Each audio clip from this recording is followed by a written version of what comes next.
오늘 말씀은 마가복음 16장입니다. 12절부터 14절부터 20절입니다.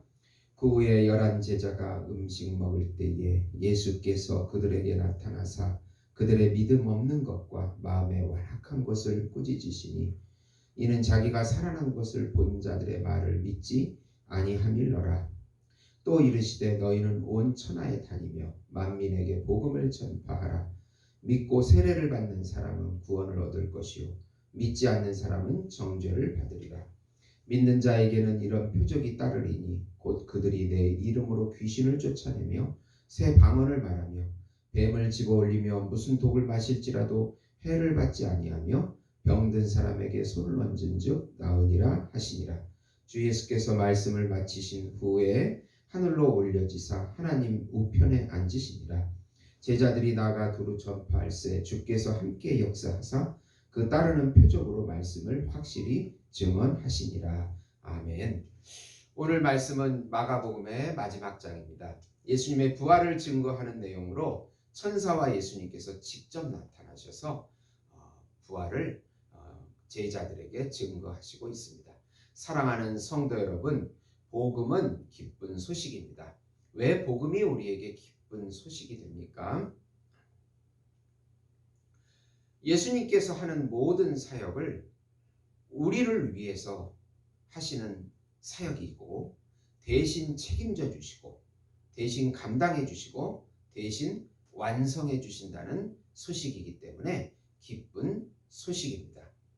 예수님의 죽음을 우리의 죽음으로 대신하시고 예수님의 부활을 또 부활하심으로 우리에게 새 생명을 주시고 예수님의 승천은 또 우리의 승천을 의미하는 것이고 예수님이 하나님 오른편에 앉아 있는 것도 지금 우리가 거기에 시간과 공간을 넘어서서 거기에 앉아 있는 것을 알려주시기에 기쁜 소식인 것입니다.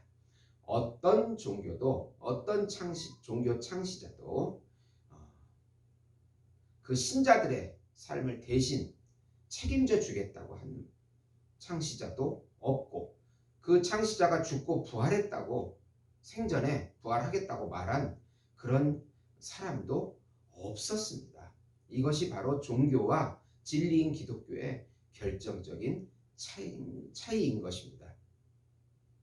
하나님이시며 하나님의 아들이시며 우주적인 중보자이시고 우주적인 왕이시고 우주적인 어린 양이시고 우주적인 참 인간이시고 또 우주적 심판자이신 예수님만이 인간의 죄와 불순종을 우리를 위해서 대신 책임져 주시고 또 감당해 주셔서 천상적인 생명과 천상적인 안식과 천상적인 평강과 천상적인 사랑과 천상적인 행복과 천상적인 기업을 지금 여기서부터 영원히 누리게 해주신다는 소식이기 때문에 기쁜 소식입니다. 이 기쁜 소식을 믿음으로 마음껏 누리시는 우리 성도 여러분이 되시기를 예수님의 이름으로 축원드립니다. 우선 예수님의 무덤에서 천사는 막달라 마리아와 야고보의 어머니 마리아와 살로메에게 나타나 예수는 살아나셨고 베드로와 다른 제자들에게 가서 증언하라고 고지합니다. 죽은 예수의 시신에 향유를 바르기 위해 무덤에 간 여인들이 천사를 통하여 처음 예수의 부활이라고 하는 에게르시스, 히브리어 콤의 역어가 되는데요. 다시 일어나다 살아났다는 뜻입니다. 소식을 듣게 됩니다. 천사는 예수님께서 부활 후에 갈릴리에서 만나자는 곳으로 가셨다고 제자들에게 전하라고 말씀합니다. 처음 예수의 부활 소식을 들은 이 여인들은 말을 하지 못하고 무서워서 도망칩니다. 예수님으로부터 부활의 말을 들었지만 천사들로부터 부활의 말을 들었지만 정말 그 소식을 들으니 받아들이기가 어려웠을 것입니다. 예수님의 부활은 예수님께서 하나님이심을 증거하고 있습니다. 두 번째로 예수님께서 직접 나타나셔가지고 이번에는 직접 나타나셔서 막달라 마리아와 엠마오로 가는 두 제자에게 자신을 보여주십니다. 막달라 마리아는 제일 먼저 무덤에 갔다가 직접 예수님을 보고 제자들에게 알리지만 슬퍼하던 제자들은 믿지 않았습니다. 엠마오로 가는 두 제자에게 직접 나타나 그 된 일을 알려주시고 시편과 모세 오경과 그리고 또 선지서에 나타난 오실 메시아가 바로 예수님이신 것을 또 그렇게 알려주셨습니다. 네. 이 두 제자가 또 남은 제자에게 전하지만은 역시 믿지 못했습니다.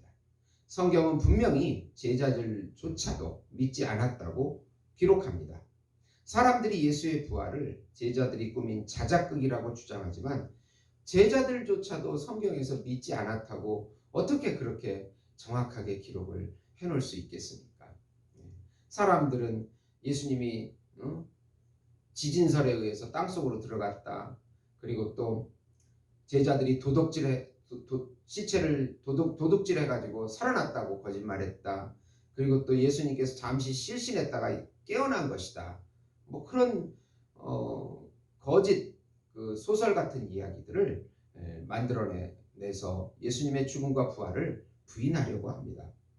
실제로 예수님의 부활이 사실이기 때문에 그 사실 어떻게 제자들조차도 믿지 못했다고 그렇게 정확하게 기록한 거 보면은 예수님의 죽음과 부활이 진리인 것을 말하고 있는 것입니다. 세 번째로 예수님은 11제자에게 직접 나타나시어 그들의 믿음 없음과 완악함을 꾸짖으시고 만민에게 복음을 전하라는 사명을 주시고 승천하시어 하나님 우편에 앉아 계십니다. 이제 예수님은 제자들에게 직접 나타나십니다. 그리고 두 가지를 지적하십니다. 믿음이 없음과 마음의 완악함입니다. 예수를 본 여인들의 증언을 왜 믿지 않냐는 것입니다. 그러면서 만민에게 복음 전파의 사명을 주십니다. 믿는 자는 구원을 얻고 불신하는 자들은 정죄를 받게 된다고 16절에 말씀합니다. 정죄라고 하는 것은 죄가 정해져서 회개가 불능한 상태로 영원한 심판을 의미합니다. 신자들에게는 표적들, 축기, 세방언, 치유를 주셔서 확증해 주시겠다는 약속도 17절에 말씀합니다. 이제 예수님은 제자들이 보는 앞에서 승천하십니다. 그리고 하나님 우편에 앉으셔서 하나님 나라의 왕이심을 공식적으로 증거하십니다. 예수님의 부활은 예수님을 믿는 우리의 영생의 부활임을 알려주고 있는 것입니다. 예수님은 오실 메시아 그리스도시요 하나님이십니다. 요한복음 11장 25절 27절에 보시면 예수께서 이르시되 나는 부활이요 생명이니 나를 믿는 자는 죽어도 살겠고 무릇 살아서 나를 믿는 자는 죽어도 살겠고 무릇 살아서 나를 믿는 자는 영원히 죽지 아니하리니 이것을 내가 믿느냐 이르되 주여 그러하외다. 주는 그리스도시요 세상에 오시는 하나님의 아들이신 줄 내가 믿나이다. 우리가 신앙생활을 이길 수 있는 비결은 예수님을 깊이 경험하는 것입니다. 예수님이 그리스도시요 오실 메시아이시요 하나님의 아들이심을 깊이 경험하고 그분을 누리고 그분으로 체험하고 그분으로 채워져서 우리를 통하여 우리의 입술을 통하여 그분의 이름이 나가고 우리의 삶을 통해서 그분이 향기가 나가는 것입니다.